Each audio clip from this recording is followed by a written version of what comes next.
जी news को मिल रही धमकियों की बात करेंगे। धमकियां मिलने की जो सिलसिला था वो शुरू हुआ और ये सिलसिला हमने पहले सोचा था कि ठीक है, एक दिन में एक दो धमकियां आ गई, लगातार मैसेजेस आ रहे हैं, अब रुक जाएंगे, लेकिन ये रुकने का नाम नहीं ले रही, बल्कि धमकियों की संख्या बढ़ती जा रही है। जब हमने जम्मू से जमीन जिहाद की खबर दिखाई थी तो कल्पना भी नहीं की थी कि ये मामला केरल तक पहुंच जाएगा, केरल में हमारे खिलाफ एफआईआर दर्ज हो जाएगी और फिर ये मामला केरल से पाकिस्तान पहुंच जाएगा। इस कनेक्शन को समझिए, जम्मू केरल, केरल से पाकिस्तान, और अब इसमें हर रोज भारत के नए नए दुश्मन जुड़ रहे हैं, जिससे आपको ये समझ में आएगा कि ये एक ही टीम है। जिहादियों से शुरू हुई बात अब आतंकवादियों और खालिस्तानियों तक पहुंच गई है। पिछले 2 दिनों से हमें पाकिस्तान के नंबरों से लगातार नफरत भरे मैसेजेस आ रहे हैं। इनमें चेतावनियां लिखी हुई हैं और अभद्र भाषा का प्रयोग किया गया है। पिछले 2 दिन से मेरा फोन लगातार बज रहा है और लगातार उसमें पाकिस्तान के नंबरों से कॉल आ रहे हैं। जब फोन उठाते हैं तो ये सारे लोग अभद्र भाषा का प्रयोग करते हैं। बहुत सारे व्हाट्सएप मैसेजेस आ रहे हैं जिनमें अभद्र भाषा का प्रयोग किया गया है, जिनमें धमकी दी गई है, और सब में एक बात कॉमन है, सब में भारत को बद्दुआएं दी गई हैं, भारत के टूटने की कामना की गई है। लेकिन आज हमें जो नई धमकी आई है वो आई है यूएई से, जिसमें हमें सच दिखाने के लिए अंजाम भुगतने की धमकी दी गई है और कहा गया है कि जो इंदिरा गांधी के साथ हुआ था और जो जनरल वैद के साथ हुआ था वही तुम्हारे साथ भी होगा। आज यूएई से जो कॉल मुझे आया, असल में ये कॉल नहीं आया, व्हाट्सएप नंबर पर किसी व्यक्ति ने अपना एक ऑडियो रिकॉर्ड करके मुझे भेजा। ये व्यक्ति लगातार एक के बाद एक ऑडियो फाइल्स भेज रहा था और उन सब में धमकियां थीं। तो इसने अपनी धमकी एक ऑडियो फाइल रिकॉर्ड करके व्हाट्सएप के जरिए मुझे भेजी और ये आवाज किसी खालिस्तानी समर्थक की है। इस आतंकवादी ने खुलकर धमकी दी है कि खालिस्तान के आतंकवादियों को मेरे बारे में सब कुछ पता है और इन लोगों ने जो हश्र ऑपरेशन ब्लू स्टार को अंजाम देने वाले जनरल अरुण श्रीधर वैद्य का किया था, एएस वैद्य का किया था, जिस तरह से इन्होंने पूर्व प्रधानमंत्री इंदिरा गांधी की हत्या की थी, वही सब कुछ ये लोग अब हमारे साथ भी करेंगे। आगे हम बढ़ेंगे, लेकिन उससे पहले आप ये खतरनाक ऑडियो सुन लीजिए और ये आदमी जिस तरह की खतरनाक बातें कर रहा है वो भी आप सुन लीजिए। हो हाँ भी डी ने सुना किदा गल सुन जरा ध्यान नाल। सानू आ भी पता है कि तू कित्थे जाने और कित्थे रहने, ठीक है ना, तो सानू तेरे घर का भी पता हैगा, ठीक है, तो तेनू वार्निंग दे रहे हैं, ठीक है ना। जिस तरह जनरल वैद्या नू गड्डी चाढ़िया सी ना, या फिर तुहाडी माँ इंदिरा गांधी नू गड्डी चाढ़िया सी, इसे ने पुत्त तेनू चाढ़ना है, ठीक है ना। जिहड़ा तू खालिस्तान के खिलाफ करे ना, जितने भी पत्रकार हैगे ना, जितने भी, मैं सारे नू कह रहा ठोकांगे असीं तुहानू, तो तेरी वारी हैगी है, तेरी, ठीक है। डीएनए तेनू बार बार असीं समझा रहे हैं, ठीक है ना। हुण खालिस्तान के खिलाफ अगर किसी भी मीडिया वाले किया ना तो ठोकांगे असीं, तो तेनू असीं वार्निंग दे रहे हैं, ठीक है ना। डीएनए याद रखी कि जिल्लै तेरे कोल आ जाना ना, तेनू लभ लेना, तो फिर ये ना कमी बाबा जी माफ़ कर दिओ, ठीक है ना, याद रखी हुण। तो आपने ये धमकी सुन ली। ऐसा लगता है कि ये सारे लोग डीएनए बहुत ध्यान से देखते हैं, इसलिए बार बार डीएनए का नाम ले रहे थे। जैसा मैं आपको बता रहा था, पाकिस्तान से लगातार मेरे फोन पर कल पूरी रात फोन बजते रहे। कुछ ऐसे फोन भी आए जो अननोन नंबर से आ रहे थे, लेकिन ज्यादातर नंबर पाकिस्तान के थे।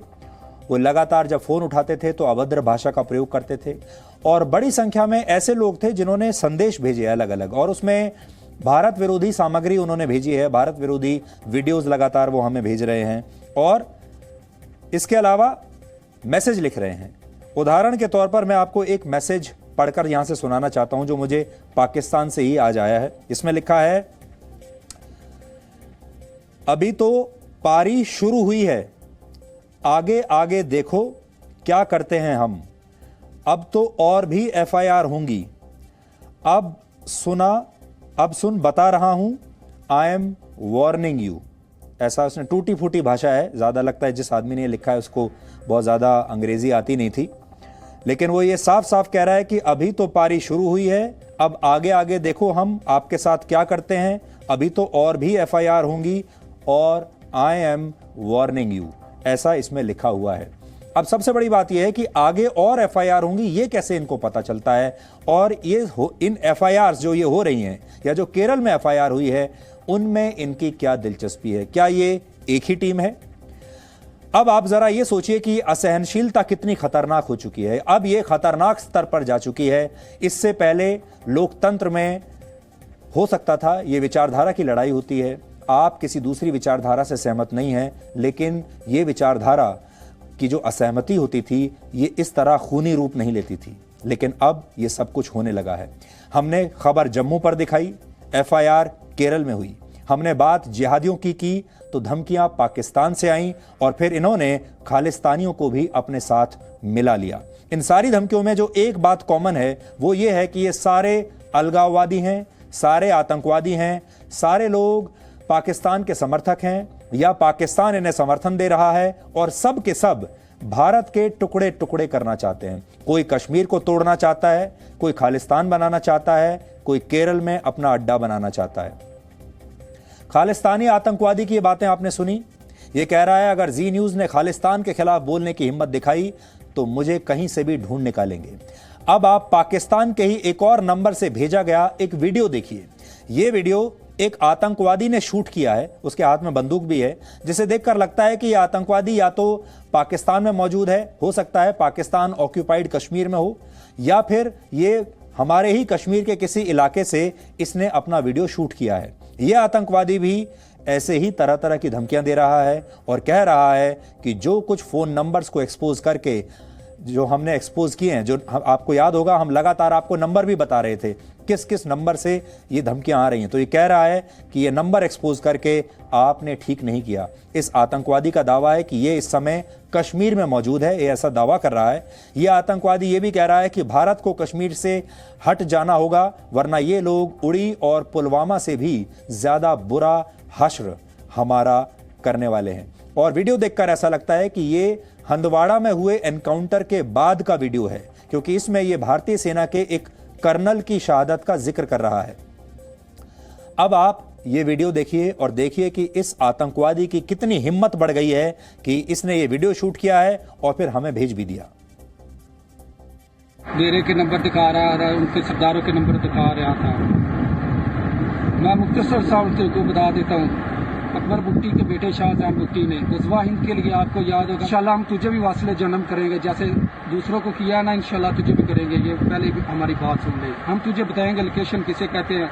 अभी भी हम इंशाल्लाह कश्मीर में मौजूद हैं, ठीक है, हम कश्मीरी मुजाहिद हैं, कश्मीर में ही मौजूद है। हमारी नंबर भी चल रहा है, व्हाट्सअप भी चल रहा है। अगर हमको लोकेशन करना चाहते हो तो कर लो, नहीं तो हम तुम्हें इंशाल्लाह लोकेशन करके वास्ले जन्म करेंगे। सरदार शाहजहां भुट्टी ने 50,000 आदमियों का आपस सईद के ऊपर बात की थी, अगर कश्मीर के ऊपर जंग हुई तो 50,000 आदमी दूंगा। अभी तो एक सरदार बलूचिस्तान के लिए ऐलान किया है, तो अभी बाकी सरदार इंशाल्लाह ऐलान करेंगे तो तुम्हारा क्या हाल होगा।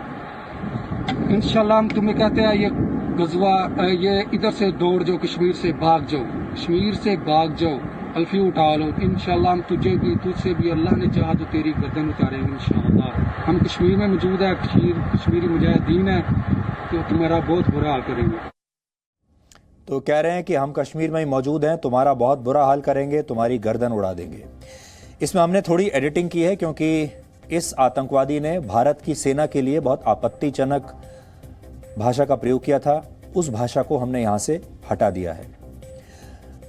अब आप थोड़ा पीछे चलिए और सोमवार को आए धमकी भरे एक फोन कॉल का वो हिस्सा दोबारा से सुनिए जिसमें एक पाकिस्तानी देश भर में मेरे खिलाफ एफआईआर दर्ज कराने की धमकी दे रहा है। यहां पर आपको जो खास चीज पर ध्यान देना है वो ये है कि ये आदमी अच्छी तरह से जानता है कि केरल में मेरे ऊपर एफआईआर हो चुकी है और बड़े दावे के साथ ये कह रहा है कि हमारी एक ही टीम है और अभी देखना कि और भी राज्यों में ऐसी एफआईआर दर्ज होंगी। और ख़ास तौर पर इसने पंजाब का नाम लिया है और मुंबई का नाम लिया है और कहा है कि अभी तो बहुत सारी एफआईआर इस देश में तुम्हारे खिलाफ दर्ज होंगी। आप इस आदमी की ये बात सुनिए। मुझे ब्लैकमेल कर लोगे? आपको तो केरला में आपकी एफआईआर कटी हुई है ना बगैर जमानत के केरला में। अब दिल्ली में भी एफआईआर होगी, पंजाब में भी आपके खिलाफ एफआईआर होगी। जो बैठ के आप डीएनए भाषा चलाते हो ना, आवाम को वर्गलाते हो, बेवकूफ बनाते हो ना आप। आपने क्या समझा? ये जो मेरा नंबर है ना, ये सिर्फ एक दिन चलता है, एक दिन। लेकिन तेरा जो नंबर है ना, ये सारी उम्र चलने वाला नंबर है। अभी तू सिबर कर, तेरे साथ तू ऐसे ना इंसान नहीं है। मैंने तुझे इंसान समझा हुआ था, बड़े प्यार से तुझसे बात मैंने की थी। तो क्या करोगे अब? अभी मैं आपको बताऊंगा क्या करूंगा। आपके केरला में आपके खिलाफ एफआईआर लिखी हुई है। जब ये आपने प्रोग्राम किया था, ये जो 3 रुकन वाला मुसलमानों के खिलाफ, ये तुम्हारी टीम केरला में है? है ना आपके ऊपर एफआईआर? ये तुम्हारी ही टीम है जिसने की है? सर मेरी टीम है, अल्हम्दुलिल्लाह मुझे बड़ा फख्र है अपनी टीम पे, क्योंकि मेरी टीम बड़े अच्छे तरीके से काम कर रही है। अभी तो सिर्फ केरला में आप पे हुए है ना, फिर अभी तो दिल्ली में भी होगा, बम्बई में भी होगा, अभी तो पंजाब में भी आपके खिलाफ एफआईआर होगा भाई। क्यों? ये आपको कैसे पता कि निकले हो यार? ये अभी आपको तो मुकाबला मेरा खुद करना चाहिए था। ये आपको कैसे पता कि एफआईआर होगी सब जगह? ये लोग एफआईआर करने से पहले आपसे पूछते हैं? सर मैं वो बंदा हूँ, तेरी सोच है, आप लोगों की जहाँ सोच खत्म होती है ना, हमारी सोच वहाँ शुरू होती है। अच्छा, हाँ, आपको नहीं पता कि हमारी अप्रोच क्या है। अल्हम्दुलिल्लाह, वैसे मैंने आपको इंसान का बच्चा समझा था, आपसे बड़े प्यार से बात की थी। मैंने कहा चलो यार भाई है, कोई मसला नहीं है। तो आपने मेरा नंबर अगले लोगों को दे दिया। हाँ, आप क्या समझ? ये इस बात पर नाराज है कि मैंने इसका नंबर सार्वजनिक कर दिया, और ये भी कह रहा है कि आप कहाँ जाते हो, कहाँ रहते हो, कहाँ काम करते हो, हमें सब कुछ पता है। लेकिन जिस बात पर आपको ख़ास ध्यान देना चाहिए वो ये है कि ये आदमी साफ साफ ये कह रहा है कि मुझे मेरी टीम पर फ़ख्र है, और मेरी टीम ने केरल में तुम्हारे खिलाफ एफआईआर कराई है, और अब बाकी जगहों पर भी होगी, दिल्ली में होगी, पंजाब में होगी, मुंबई में होगी, पूरे देश में होगी। ये क्लिप आपको सुनाने का मेरा मकसद सिर्फ ये है कि इस नेक्सस को समझिए, इस गठबंधन को समझने की कोशिश कीजिए। ये एक बहुत बड़ा नेक्सस है। शायद भारत के लोग अभी इस बात को इतनी गंभीरता से नहीं ले रहे। ये बहुत बड़ा गठबंधन है, कई देशों में फैला हुआ है, और सबसे बड़ी बात यह है, ये गठबंधन ये चाहता है कि इस देश में जितनी भी ऐसी आवाज़ें हैं जो इनके खिलाफ खुलकर बोलती हैं, उन सब आवाज़ों को शांत कर देना है, या तो उन्हें इतना डरा देना है कि वो खुद से चुप हो जाएं, और अगर वो चुप नहीं हुई तो फिर उन्हें कुछ ऐसा किया जाए कि वो हमेशा के लिए आवाज़ें शांत हो जाएं। अब ये इस देश को, इस देश की सरकारों को, इस देश को चलाने वाले लोगों को तय करना है कि क्या वो इसी तरह के लोकतंत्र को चलाना चाहते हैं। और जब वो ये कहते हैं कि लोकतंत्र में मीडिया का एक बहुत बड़ा हिस्सा है, जब वो कहते हैं कि लोकतंत्र का चौथा स्तंभ मीडिया होता है और मीडिया दोनों पक्षों की खबर दिखाने के लिए स्वतंत्र होता है, तो क्या वो स्वतंत्रता अब मीडिया के पास बची है? क्या मीडिया खुलकर दोनों तरफ की, दोनों पक्षों की खबर आपको इसके बाद दिखा पाएगा? एक खालिस्तानी, एक आतंकवादी और एक पाकिस्तानी, इन तीनों की बातें सुनने के बाद आप समझ गए होंगे कैसे ये सब लोग एक ही भाषा बोल रहे हैं, एक ही स्क्रिप्ट पढ़ रहे हैं। ये वही स्क्रिप्ट है जिसका इस्तेमाल हमारे देश में बैठा टुकड़े टुकड़े गैंग अक्सर करता रहता है। आपने भी तो देखा होगा, हमारे देश का जो टुकड़े टुकड़े गैंग है वो आतंकवादियों को फांसी से बचाने के लिए सुप्रीम कोर्ट तक जाता है। यही वो गैंग है जो आतंकवादियों को मार दिए जाने पर आंसू बहाता है। ये वो गैंग है जिसके सदस्य मीडिया में भी मौजूद हैं, जिन्हें हम डिजाइनर पत्रकार कहते हैं, जो आतंकवादियों को आतंकवादी नहीं बल्कि मिलिटेंट्स कहते हैं, लीडर कहते हैं, गणित पढ़ाने वाला अध्यापक कहते हैं, एक स्कूल हेडमास्टर का मासूम बेटा कहकर बुलाते हैं। कहते हैं कि इन लोगों के मन आंखों में भी बड़े बड़े सपने थे। कोई गणित पढ़ाना चाहता था, कोई पेंटर बनना चाहता था, कोई क्रिकेटर बनना चाहता था, कोई एक्टर बनना चाहता था। ये वो ही सारे लोग हैं। इसलिए बार बार हम आपसे कह रहे हैं, ये एक ही टीम है, इस टीम को पहचानिए। और यही भाषा अलगाववादियों की है और यही भाषा अफजल प्रेमी गैंग की है। और आपने ये भी देखा होगा, जब से 3-4 दिनों से ये बात शुरू हुई है, जब से केरल में वो एफआईआर दर्ज हुई है, जब से पाकिस्तान से धमकियां आनी शुरू हुई हैं, जब से आज ये नई धमकियां आनी शुरू हुई हैं, ये सारे के सारे लोग बिल्कुल शांत होकर बैठे हैं। एक व्यक्ति अपने घर से बाहर नहीं निकला। किसी व्यक्ति ने एक बार भी ये नहीं कहा कि जो कुछ हो रहा है वो गलत हो रहा है। अगर इनकी टीम में किसी एक व्यक्ति के साथ ऐसा हो जाता किसी डिजाइनर पत्रकार को अगर किसी ने जरा सी धमकी दे दी होती, किसी बुद्धिजीवी के बारे में किसी ने कुछ लिख दिया होता, आपको याद होगा जब अर्बन नक्सल्स को, बहुत सारे ऐसे लोगों को गिरफ्तार किया गया था, तो इन लोगों ने कितना शोर मचाया था, सुप्रीम कोर्ट तक चले गए थे। आपको याद होगा आतंकवादियों को बचाने के लिए ये सुप्रीम कोर्ट तक चले गए थे। लेकिन अब आप खुद सोचिए, क्या पिछले कई दिनों से आपने इनमें से एक भी व्यक्ति की आवाज सुनी है? भारत में जो लोग जी न्यूज और मेरे खिलाफ देश भर में एफआईआर दर्ज कराना चाहते हैं, वो भी जाकिर नाइक के इसी मॉडल पर काम कर रहे हैं।